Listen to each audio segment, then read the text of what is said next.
सबसे बड़ी जो हम लोगों के मन में पीड़ा है वो ये है कि हमारा मुख्यमंत्री झूठा है। वो इस बात की पीड़ा है कि वो हमारे साथ घटना घटती है हम ही से छिपा लेता है और हमको हमारे जो मृतात्मा है उनके प्रति संवेदना व्यक्त करने के लिए, उपवास तक रखने के लिए मौका नहीं दिया इस व्यक्ति ने। तो हम तो कहते हैं कि ऐसे मुख्यमंत्री को कुंभ पर्व रहते रहते इस्तीफा दे देना चाहिए। ये नहीं है पद के काबिल, ये जनता से झूठ बोलता है। जो सच्ची बात है, घटना घट गई, उसको सामने रखो कि भाई ये हो गया है। कहाँ नहीं घटना घट जाती है, किसी भी जगह पर घटना घट सकती है। गलती सही बाद में उसका विचार होता है। घटना घट गई, लेकिन उसको छुपाना कि नहीं ऐसी कोई बात नहीं है, ऐसा आभास देना कि सब अफवाह है, सब अफवाह है, ये कहाँ तक उचित है। हम तो सबसे बड़ी पीड़ा इस समय ये हो गई है, बहुत मन बात है। तो इतना बड़ा धोखा संत समाज के साथ, इतना बड़ा धोखा संत सनातनियों के साथ, इतना बड़ा धोखा हम लोगों के साथ कैसे इन्होंने कर दिया, क्यों कर दिया? अखाड़े की पीड़ा ज्यादा है कि आपने देश के सामने झूठ क्यों बोला, सनातनियों के सामने झूठ क्यों बोला? झूठा मुख्यमंत्री, क्या कारण है? क्यों इतनी बड़ी जब घटना हो गई थी तो आप क्यों छुपा रहे थे? तो इस बात की पीड़ा ज्यादा है कि जो घटना हुई वो तो हो गई, लेकिन इन्होंने उसको छुपाने का प्रयास किया। अब तो छुपा रहा है, शाम को जाकर के बोलते हैं कि वो हो गया है। आप पूरे दिन आपको पता ही नहीं था, दुनिया बता रही थी, आपको पता ही नहीं था। तो आप जांच के लिए न्यायिक आयोग गठित किया गया। भाई न्यायिक आयोग से क्या लेना देना है? पहले तो ये बताएं, बता के थे कि इन्होंने झूठ किस आधार पर बोला, क्यों नहीं बताया गया जनता को? कल सवेरे से सबसे पहला उनका ट्वीट आया, हमने देखा, क्योंकि हम लोग उन्हीं पे भरोसा कर रहे थे कि भाई मुख्यमंत्री जी देख रहे हैं, जो घटना होगी वही बताएंगे। जैसे ही मीडिया में आने लगा, सोशल मीडिया में कि भगदड़ हुई है, मृत्यु हुई है, तो हम लोगों ने सोचा कौन एकदम प्रामाणिक कौन होगा।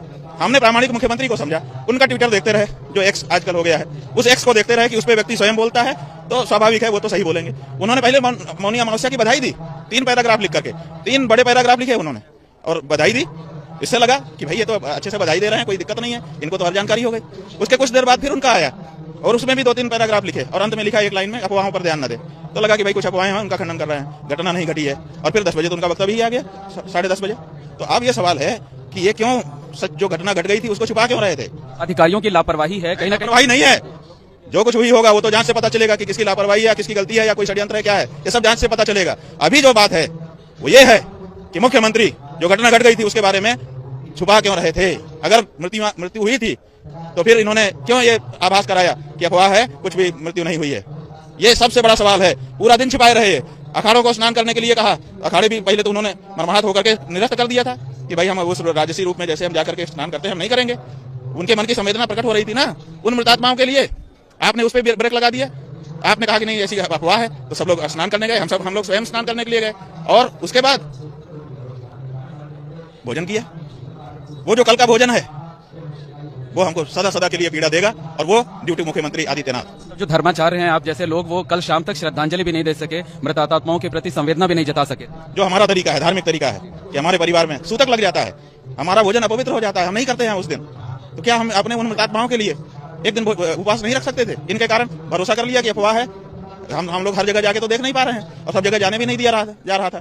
सारे तो रोड ब्लॉक थे, सारे तो पुल खाली थे, किसी को कहीं जाने आने दिया नहीं जा रहा था। तो ऐसी परिस्थिति में हम लोग स्वयं जाकर के तो पता नहीं कर सकते थे। एक सोशल मीडिया का सहारा था और आदित्यनाथ जी को सबसे प्रामाणिक सूचना का स्रोत हम लोग मान रहे थे कि वो तो अपने एक्स पर जो लिखेंगे स्वयं लिखेंगे और सच ही लिखेंगे, उनसे तो झूठ की आशा ही नहीं थी।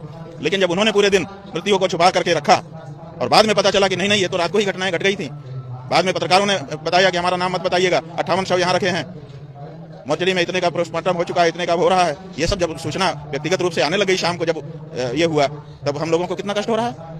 द्वारका के शंकराचार्य जी महाराज, श्रृंगेरी पीठ के शंकराचार्य जी महाराज से अनुरोध हमने किया कि अब चला जाए, स्नान करें। हम लोग जाकर के स्नान किए।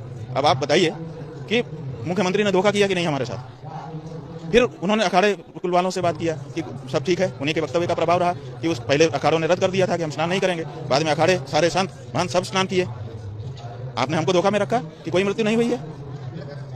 हिंदू धर्म में ये नियम है कि जब परिवार में कोई मर जाता है, विशेष करके ऐसी घटनाओं में भोजन नहीं करता है कोई। हम कल एक दिन उपवास नहीं रख सकते थे उनके लिए जो चले गए, आपने उससे हमको वंचित कर दिया।